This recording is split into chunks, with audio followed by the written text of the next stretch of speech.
Ito naman guys sa positive na angel number 1010 mga kapiksi. Check nyo yung ibig sabihin yan. Baka may additional na mensahe sa inyo ang inyong mga gabay. Pero ito yung abundance of money, wealth, and riches. And this is abundance of love and happiness. So, dito pa lang sa dalawang cards na to guys, nakikita na natin na maganda parehas yung status ng kaperahan nyo at saka yung status ng relationship nyo mga kapiksi. Parang bibigyan kayo ng chance ni universe, no?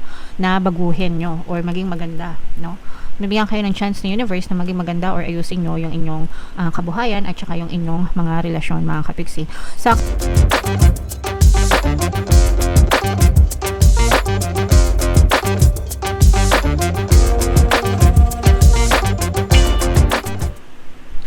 Hello guys, hello Aries, welcome back to Pinoy Pixie Tarot. Ang pamagat ng episode natin for tonight is No Moon Kapalaran para ngayong December to January para sa Aries, Sun, Moon, Rising Sign, and Venus. Yung ating No Moon guys ngayong December ay sa December 20 mga kapiksi.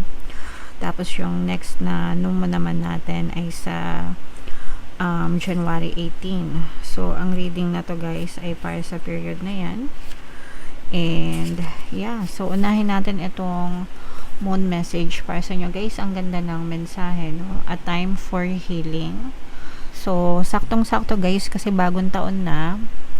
So, kalimutan nyo na yung nangyari sa inyo in the past, ngayon 2025, especially yung mga masasakit, yung mga mapapait, no? Na mga memories, mga mapapait na nakaraan, and mag-focus kayo sa sarili nyo, mag-focus kayo sa inyong healing. Kailangan dito magkaroon ng forgiveness guys, no? Kasi hindi kayo lubusan na mag-heal kapag ka punong-puno ng galit ang inyong mga puso, mga kapiksi. So, yung forgiveness, inaalis nun yung mga negative emotions or yung mga blocks, no? Emotional blocks nyo sa puso nyo, mga kapiksi.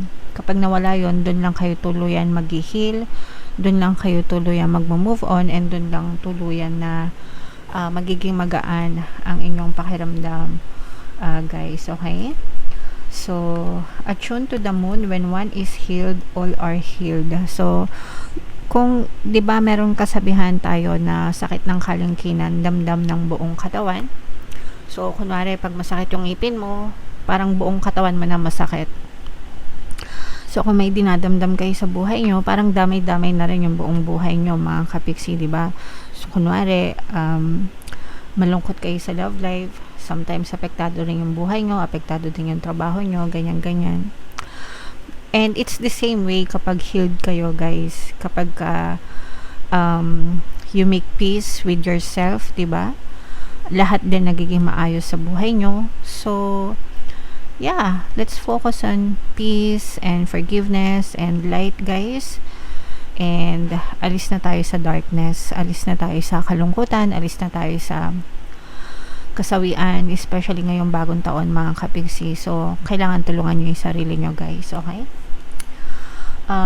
Additional meaning nitong card na to, it's time to let go of the past. Ayun na nga, sinabi ko kanina, no? Oras na para kalimutan nyo yung nakaraan and mas mag-focus kayo sa present and sa future nyo, mga kapiksi. You are about to turn the corner. You need more time to heal. Yung healing naman guys ay hindi naman yan minamadali. Even ako, no? During darkest moments ng buhay ko guys, syempre may mga downtimes tayo sa buhay natin. It took me years bago naging ma-okay ulit guys, no? So, kayo din, ganun din, mga kapiksi. Even if it takes years, kasi depende yan sa degree or sa lalim ng sugat nyo. Siyempre, kapag mas malalim yung sugat, mas matagal mag-heal. Kapag magaan lang yung sugat, or mababaw lang, mas madaling mag-heal. Okay? So, as long as you take one step at a time towards your healing, okay na yan, guys. Meron tayong Ho'oponopono Subliminal sa ating channel, mga kapiksi, at saka Self-Love Subliminal. Pwede nyo pakinggan yon para makatulong sa inyong healing, guys, okay? And yeah, so that's the message for you guys. Comment down below if naka-resonate kay dyan, Aries.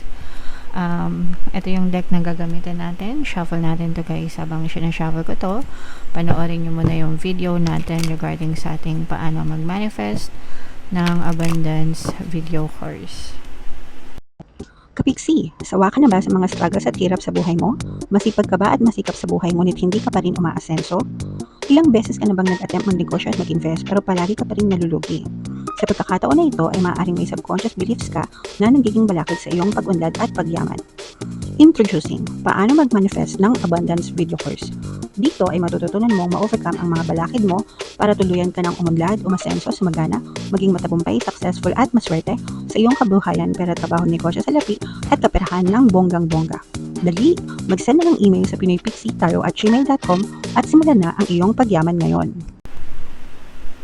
Alright, so sa lahat ng gusto mag-avail ng course guys, meron tayong paano mag-manifest ng abundance video course, paano mawala ang third party, at magkaroon ng harmonious na relationship, paano pabalikin si ex, revise breakup.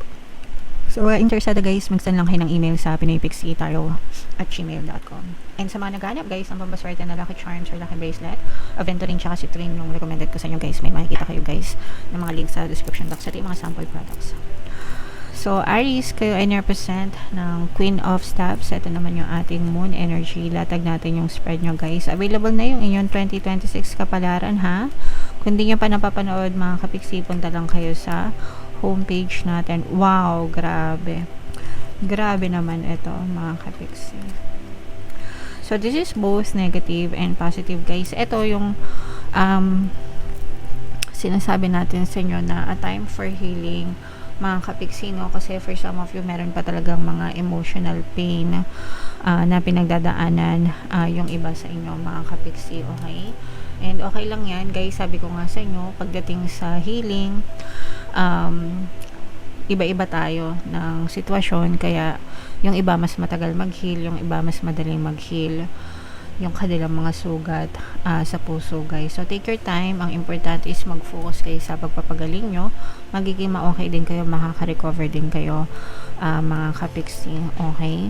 So yan yung mga nakikita natin sa negative. Ito naman guys sa positive na angel number 1010 mga kapiksi.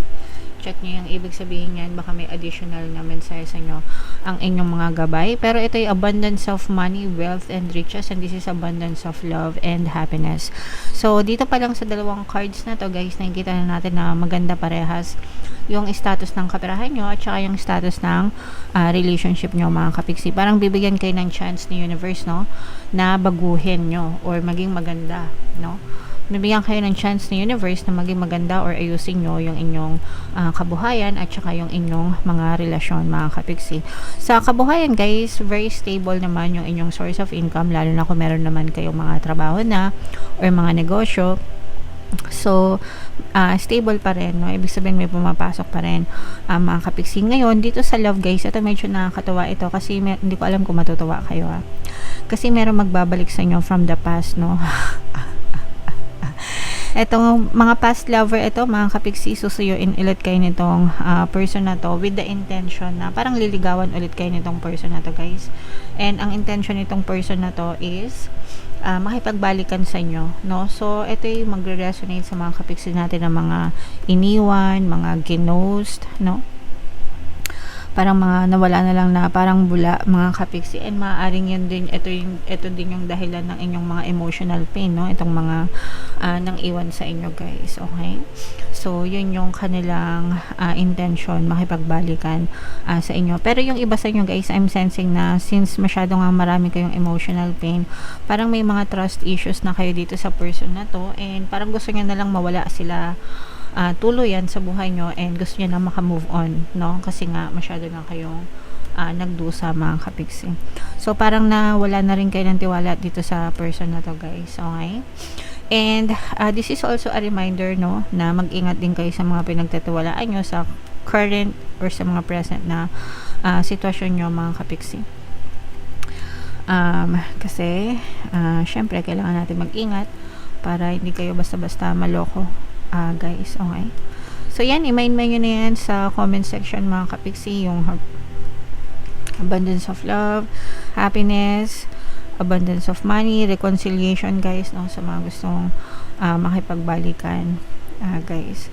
So, dito, guys, although this will not resonate with all, yun nga yung, kasi yung iba sa inyo, parang may balak kayo na magnegosyo mga kapiksi, pero maaring malaki yung mawala sa inyo.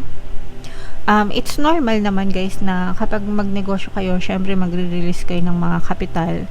So, it's normal at first na mawalan kayo, no? Kasi, sugal yan, kumbaga, diba?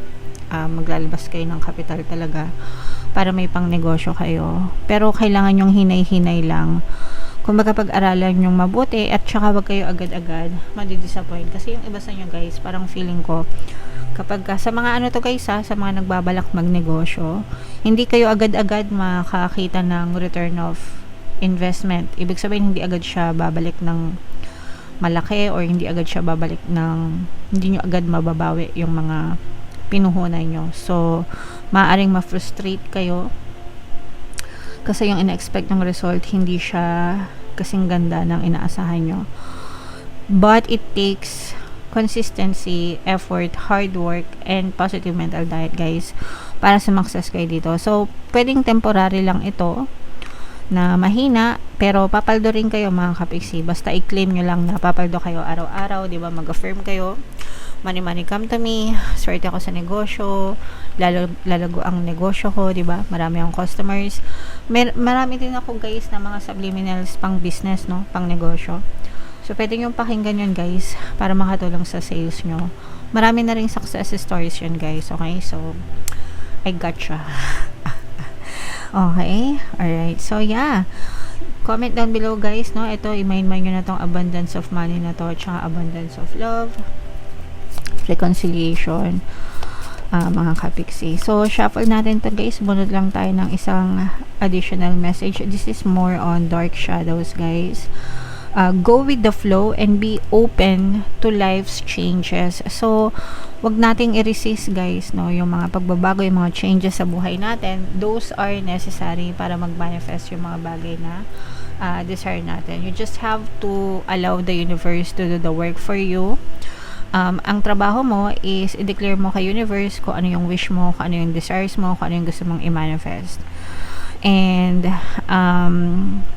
si universe ang gagawa ng paraan, i-move ni universe yung mga tao, bagay, sitwasyon para mag-manifest yung mga desires mo, including yung mga changes, yung mga pagbabago. So, pwedeng may mga alisin siya sa buhay mo para mabigyan ng space yung mga minamanifest mo sa buhay mo. So, kailangan wala kayong resistance mga kapiksi. Okay? Alright. So, yeah. Comment down below guys if feeling nyo nakaresonate ka dyan. Merry Christmas guys, Happy New Year sa inyong lahat, Happy Holidays.